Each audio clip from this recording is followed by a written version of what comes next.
You are listening to the world's only podcast about Dungeons and Dragons advice. No plan, no problem. You're alright. I'm alright. We're alright. All together, alright. Hey everybody, welcome to No Plan, No Problem, a weekly D&D advice podcast where two dungeon masters set sail on the mythical seas of adventure to go on a quest for 3 actionable tips for you to use in your next game. I'm your dungeon master, Anto. And I'm always watching Wachowski, Matthew Perkins. You can find my stuff across the internet at icarus-games.co.uk. And you can find my stuff over at matthewperkins.net. Today, we're going to be talking about beholders. Beholders are a essential creature in D&D. They're one of those core creatures. And what they look like physically is kind of like those big enemies in Doom, the big red guys. They're these floating balls, right? They're filled with sharp teeth. They've got a single big eyeball and then 8 or so tentacles that come off with an eyeball at the end of each. They're beholders because they behold a lot. Their main shtick, okay, they have 3 main shticks. 1, they are crazy. They are insane. They're completely paranoid. 2, their big eye is an anti-magic cone. If it shines its anti-magic cone on your magical sword, then my friend, while it's in that cone, it is a mundane sword. And 3 is that each of their eyeball stalks each shoots a different kind of laser, and they've got all kinds of wacky and deadly effects. And that's a theme that really carries across with the Beholder.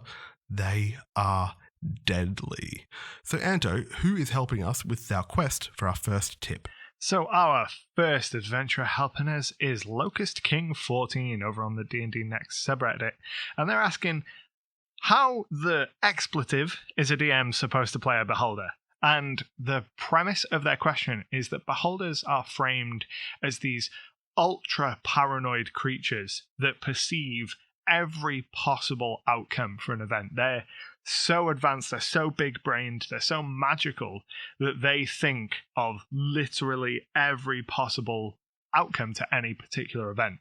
And they're asking, how are we as DMs supposed to play them with that kind of infinite knowledge and planning? Okay, so this Dungeon Master is kind of tripping over that gap between the limitations of themselves as a physical human being, I hope you're human, and the extraplanar, super terrestrial, super duper knowledge of a beholder. In the same way with I'm dumb, right? If I play a wizard with 20 intelligence, that's not going to translate 1-to-1 into the game, I'm still going to be making dumb decisions. Yeah.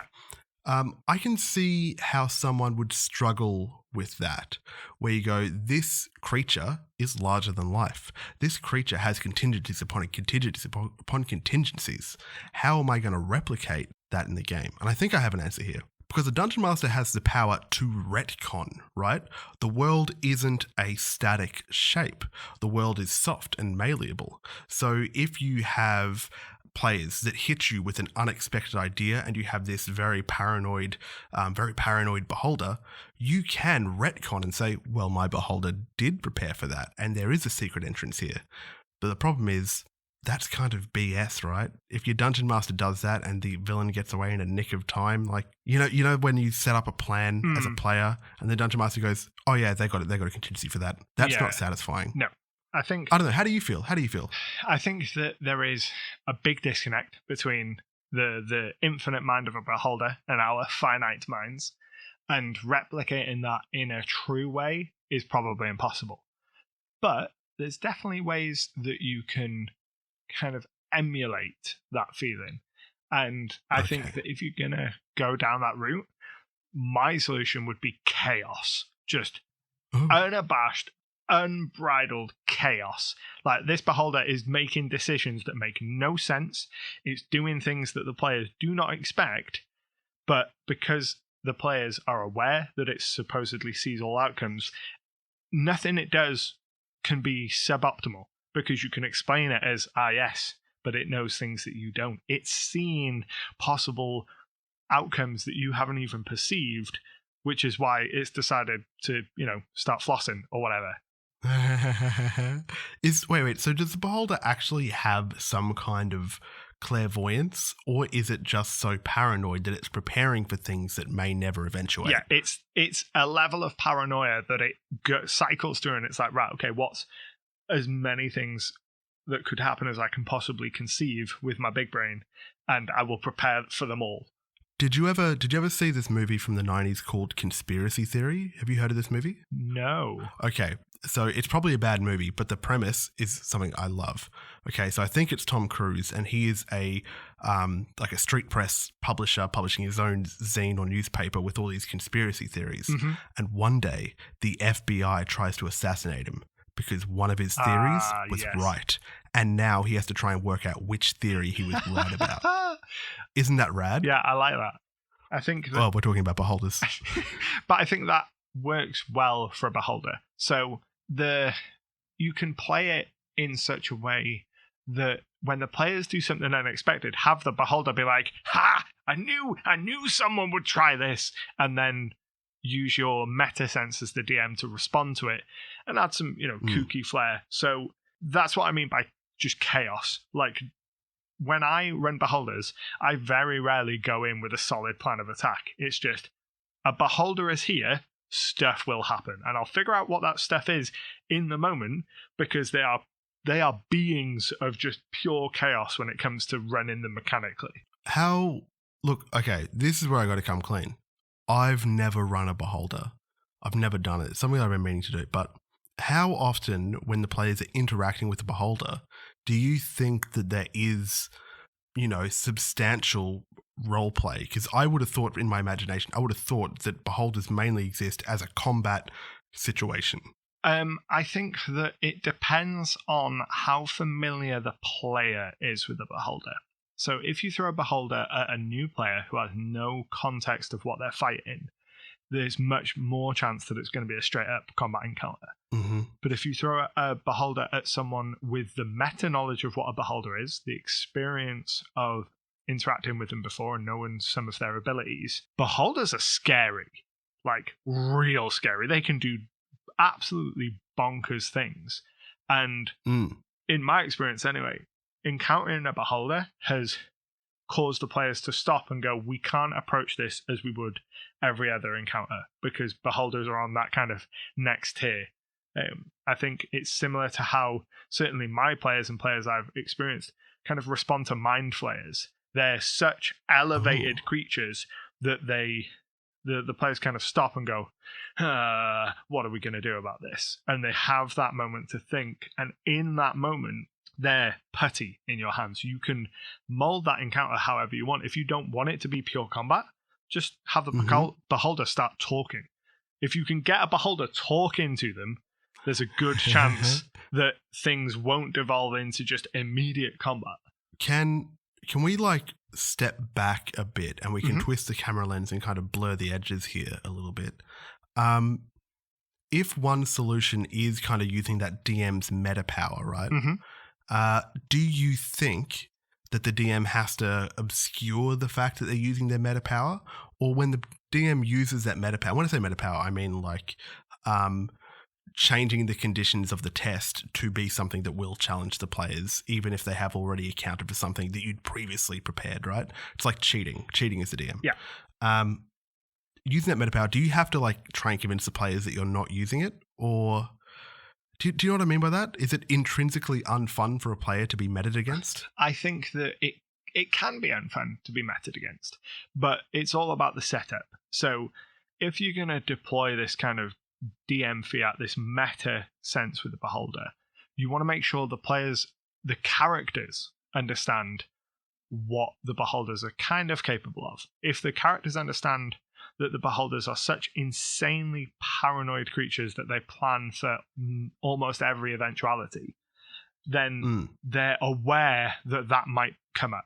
And then when it does come up, they've kind of been pre-tipped off about it, and they're not learning about it for the first time when they're being negatively impacted.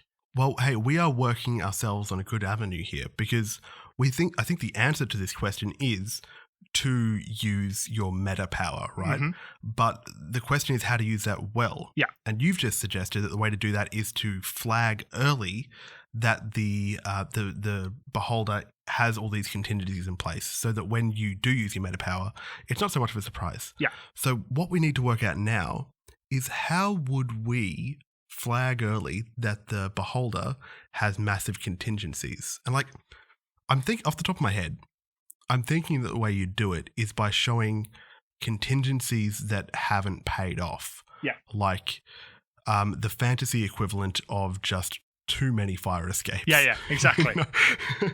So typically, beholders will be found in a lair of some kind, which gives you opportunity to show the players an insight into the beholder before they encounter it themselves.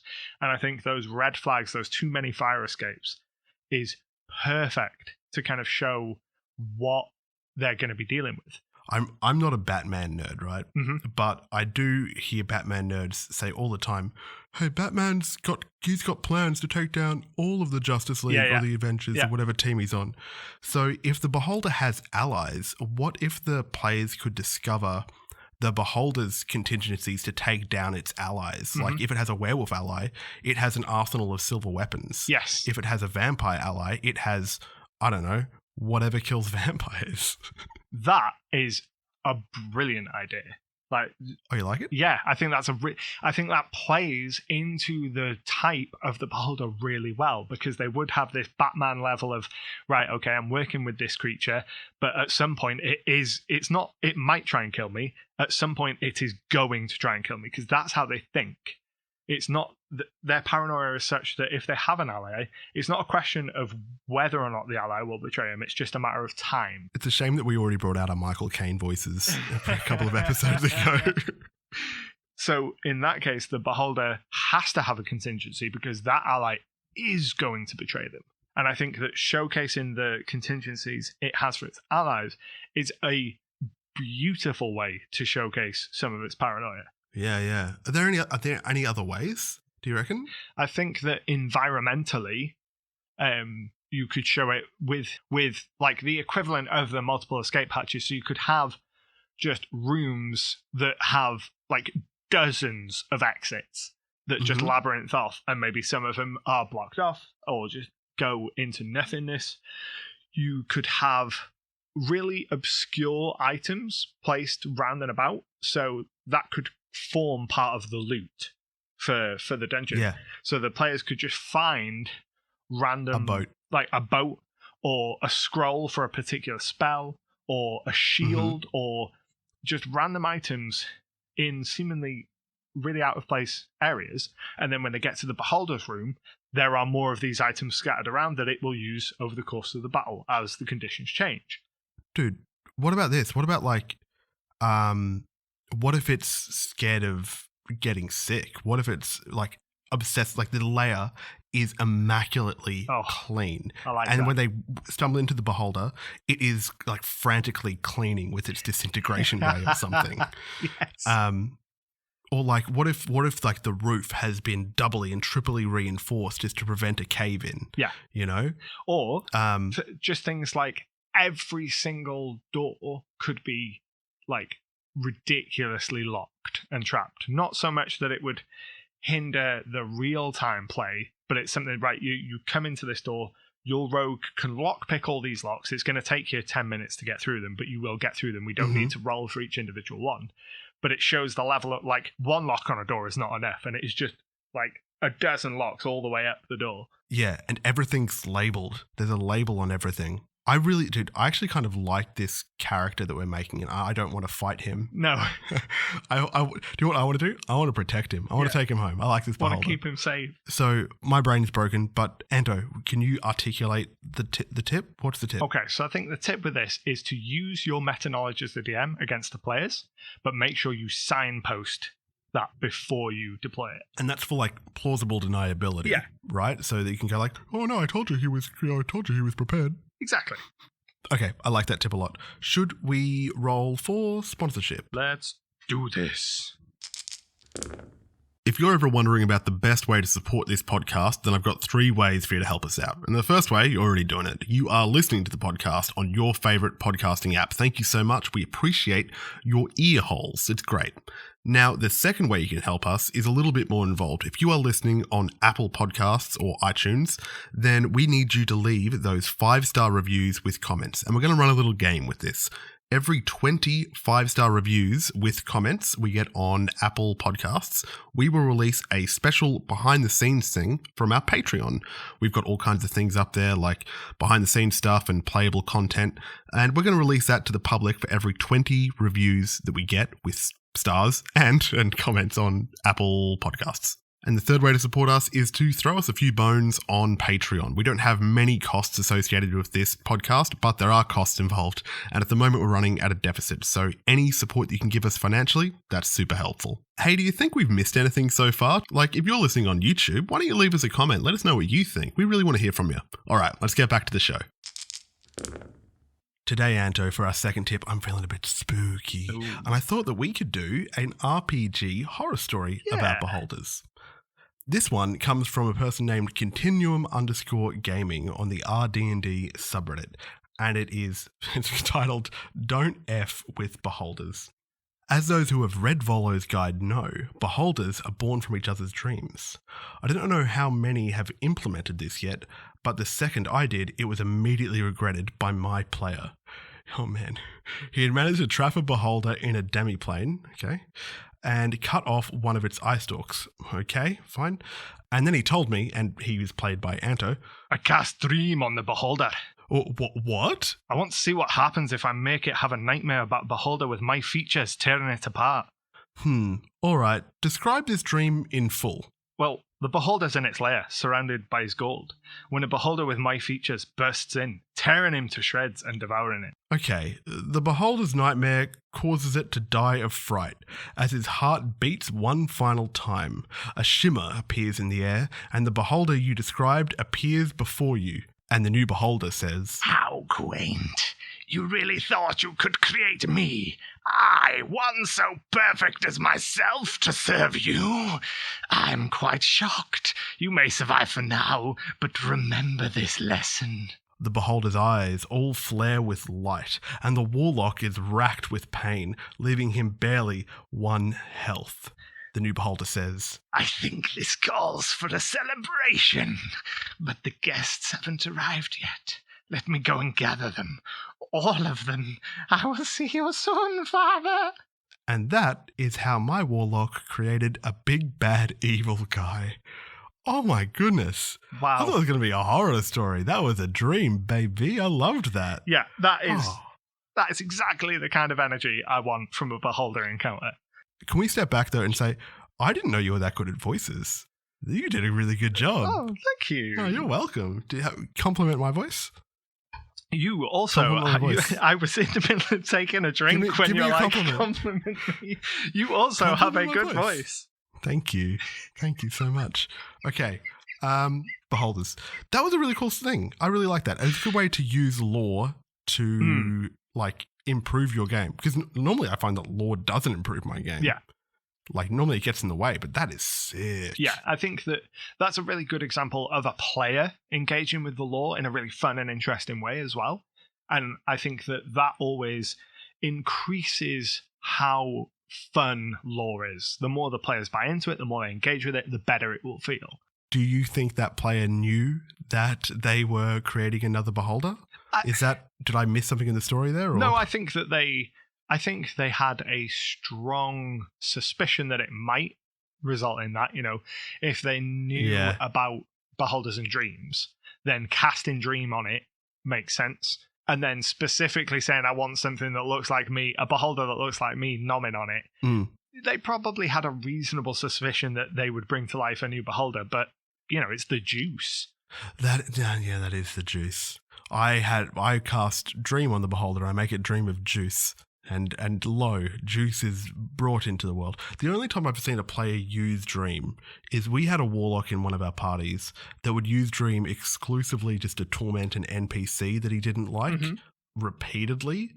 Like just whenever we were resting and he had a spare spell slot, he was like, all right, I'm going to torment that mayor. Nice. And he did it for probably months in game. This is a way better use. How do you feel about a player creating a big bad evil guy? That seems like the dream. Yeah, I love it. That's ideally how you want your big bad evil guys to come about. You want to choose the thing that the players either create or connect with the most or cause from the actions they take, and then build it out from there. And then it is much more kind of significant to them then. The only thing I worry about with that kind of situation is that then you've got a big bad evil guy who is super exciting for at least that player. But then you run the risk of kind of making that arc all about that player. You know what I mean? Yeah. And then we track down the beholder that I made, and the other players are start going, oh yeah, the beholder that you made. We were just there. I think we didn't cast that spell. I think that's a fair fear. In my experience with things like that, the group tends to take a collective ownership, and I know if my party was in that situation, they would view it as we created the big bad evil guy. Until bad things happen, then it would be, well, you did this, you cast the spell, it wasn't us, it was you. But until something bad happens, they take a collective ownership of things. Oh, sure. When he does something good, he's your beholder. But when he becomes the big bad evil guy, he's our beholder. Exactly. Fine, great. Is a beholder an appropriate big bad evil guy? Anyway, do you reckon? Do you reckon he's an endgame boy? I think he definitely can be. I think in a meta sense, seeing as though most campaigns don't manage to run to the full gamut of level 20, beholders being CR 13 or whatever they are, yeah, they can form a big bad evil guy for a campaign that doesn't end up going the full way. But I think from a narrative sense, they can absolutely fuel an entire campaign. 1 to 20, a really nasty beholder has enough juice in the things that they can do and their mind to provide interest and engagement for a long period of time. And actually, do you know what? I think the first big bad guy in Critical Role, when they first started doing their stream, when they were doing Vox Machina, they had to go up against a beholder in the first 20 episodes or something. That was their big bad guy. And also in Dragon Heist, which is one of the books, right? It's set in Waterdeep. One of the big bad guys is Xanathar, I think, who is a beholder who lives beneath the city, and he's cackling and mad. He's got a pet goldfish, and he collects all kinds of oddities. Is that right? Have you read that? Yeah, adventure? I've not read the whole adventure, but Xanathar, I think, is the one you are thinking of. Yeah, I guess there is kind of a precedent for them being the big bad guy. And I think what makes them such good big bad guys isn't so much their abilities, even though they do have interesting abilities, but it's their mind, because they are such a mentally focused creature.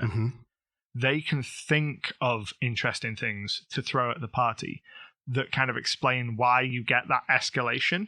Because I find that sometimes it's really difficult to explain why your players started fighting just regular thugs, and then they eventually find themselves fighting extra planar beings and things. It can be difficult to kind of track that progression of, well, why have we never seen these weird things before, or why is it that we're encountering them now?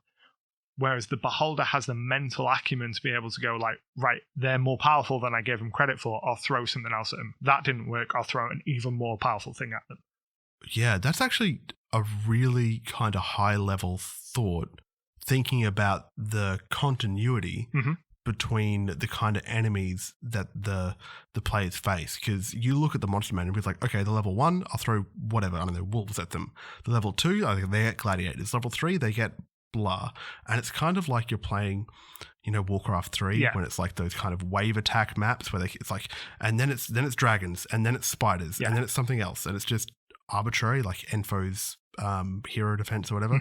Hey, this is a deep cut. This is a deep cut from 2005 Warcraft 3 use map settings maps. And I hope if somebody knows what I'm talking about, this is for you. This is for you, buddy.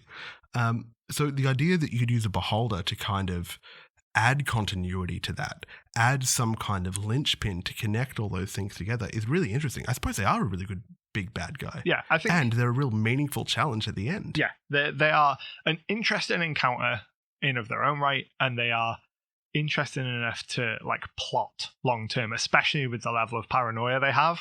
You could get some real long-term juice out of the absolutely crazy plans that a beholder could concoct to try and deal with a party that's kind of hounding it. This is going to be a lame takeaway from this RPG horror story. But is the tip, you could use a beholder as your big bad boy. He could be a big bad daddy boy. Is that okay? Possibly. I think that the only thing I can think of other than that would be kind of encourage your players to engage with the law, because that's what created this situation. The player engaged with the law and created the big bad Yeah, let's guy. do that. That's way better. Mine sucked. I hate my tip. And the adventurer helping us with our quest for our third tip is named Dominar from RPG Stack Exchange. And Dominar says, should I choose targets before or after I roll for the beholder's raise? Reading the beholder's stat block, I notice that the eye rays can fire at randomly determined targets. Do I roll for them before I choose a target so I still have a say as to which PC is affected by which ray? Or do I pick a target randomly and determine which ray is going to hit said PC? Thanks in advance, they say. Hey, you're welcome. You're welcome, question asker. Anto, what do you reckon? How do you determine who gets hit by what eye boy? Well, I think that it's a part of it might be an issue in Dominar's interpretation of the rules, because the eye rays say you shoot 3 of the following magical eye rays at random. Then there's a comma saying choosing 1 to 3 targets. So you get to choose who you fire the eye rays at. You just don't know which eye rays you're going to fire. So I would say that the order of operation would be you roll to determine which 3 eye rays you're going to do, and then after you know which 3 they are, you assign the targets. Well, let's step into the world of the subjunctive world here. Should that be the way it's done? Like, what is more fun? Is it more fun to go, okay, we don't know who's going to get hit with which eye ray, or is it more fun to go, you are getting attacked, but by which eye ray? Like, is one of those more interesting to the other than you? Like, just like a gut check. How do you feel? I think that choosing the target and not knowing the result is better than everything being random, because when everything is random, then it results in really swingy fights, because either the beholder is going to target one of the players with the perfect randomly chosen eye ray to do crippling damage to them, or you're going to run into a situation where it does nothing, and because of this swingy nature, I think you'll run into situations where the beholder will either wipe the floor with the party immediately or get killed immediately. Okay, I roll my dice as a dungeon master in the open because it scares the crap out of the players. They know that I can't save them. If something goes wrong, hey, enjoy this deadly, deadly moment. I'm sorry, goodbye, please come back next week. I feel the same kind of energy radiating from this random element of beholders. Because I was trying to think then, if they didn't have the random element, if they could use optimal strategy and be like, I'm going to shoot this ray at this person and this ray at this person, how much more deadly would they be? And the players would probably go, well, that's unfair. Like, one of them is a disintegration ray. You're just obliterating us. As a test, I just rolled 3d10 to determine 3 random rays. What have you done to me? And what did you do to me? I got paralyzing ray first, then disintegration, then death ray. Oh, I'm stuck. Oh, I'm disintegrated. Oh, I'm dead. You know, if you deployed that against the right kind of player, that's it. They're dead in one round. Okay, let's remove beholder from the equation, okay? And let's abstract this, because I love doing this. I love doing these thought exercises. We're going to Minecraft this and go low pixel, low graphics. Let's just look at the beholder as a creature with 3 multi-attacks. When you declare multi-attacks as a dungeon master, do you declare one and then resolve it, and then declare another one and then resolve it, and then declare another one and resolve it? Or do you go, this one's on you, or these 2 are on you? Or like, how do you handle that? I almost always do it one at a time, unless the creature is only like next to one other combatant. Okay. If there's any reasonable chance that the creature could split its attacks, I always resolve them individually, because it gives me It gives the creature kind of that tactical flexibility to go, right, I'm going to spread my attacks out and hit the weak points where I need to. And it gives me as the Dungeon Master the ability to go, right, that character can probably survive 2 hits, but not 3, so I'll attack them twice, or attack them once, attack someone else once, and then attack them a 3rd time. Yeah. And I'm kind of meta controlling the flow of combat. It's because you don't want to focus fire blast down one player, like, because it's like your handbrake on the combat difficulty. Yeah. Because imagine in the first hit, imagine if it's a crit. Exactly. And then it's like, okay, you've knocked them unconscious, and then you've already declared that the other 2 attacks are going against the unconscious body. Yeah. And if you get into that situation where you've already declared multiple attacks against the player, everybody knows that they're now having a very deadly, bad, unconscious, stabby-wabby time. If you suddenly go, and he'll use his last attack to attack the wizard or something. Yeah. Everybody hates that. The players hate to know when you are taking pity on them, when you hold them in contempt. Ugh. If you down someone on the first multi-attack and they've got 3 multi-attacks, they are dead. There's no way around it. Do you have the Beholder stat block open? I do. Can you check 2 things for me? The first is, can you just read out what each of their rays does? Because they have 8 different rays. And the second thing is, can you tell me whether when they have to roll randomly or whatever, are they able to choose the same target for their 3 rays, or does it have to be different targets? So they can choose 1 to 3 targets, so they can choose however many they want. And then they've got 10 rays in total. They've got a charm ray, which will charm on a failed wisdom save, a paralyzing ray, which paralyzes on a failed con save, a fear ray, which is a failed wisdom save, a slowing ray, which is a dex save, an enervation ray. What? Okay, what is that about? So the enervation ray, the target creature must make a DC 16 con save, taking 8d8 necrotic damage on a fail. They've got a telekinetic ray, which allows them to move things, a sleep ray, which will put things to sleep, a petrification ray, which will petrify, and then the disintegration ray and the death ray. Oh, they've got 9 rays. 10 rays in total. Oh, 10 rays. Yeah. Oh, I must have miscounted. But it seems like they've only got 3 or 4 that do actual damage. Yeah. And then I'd also count like the petrification as a very much offensive ray. So if someone's targeting you with the Beholder, there's a 50% chance that you're not suffering damage or like a death/petrification effect.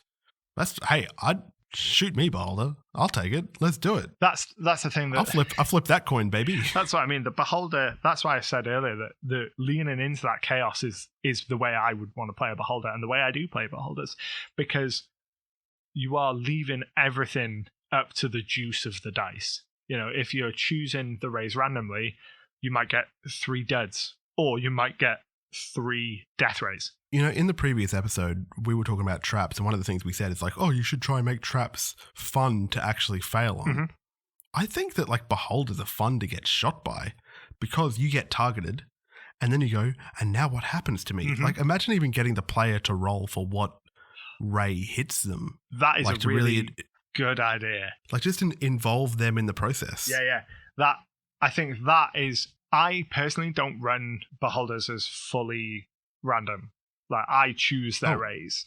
Really? But if I was going to roll random, I would absolutely make the players roll their own fate. If you choose their rays, there are some rays that you never use, right?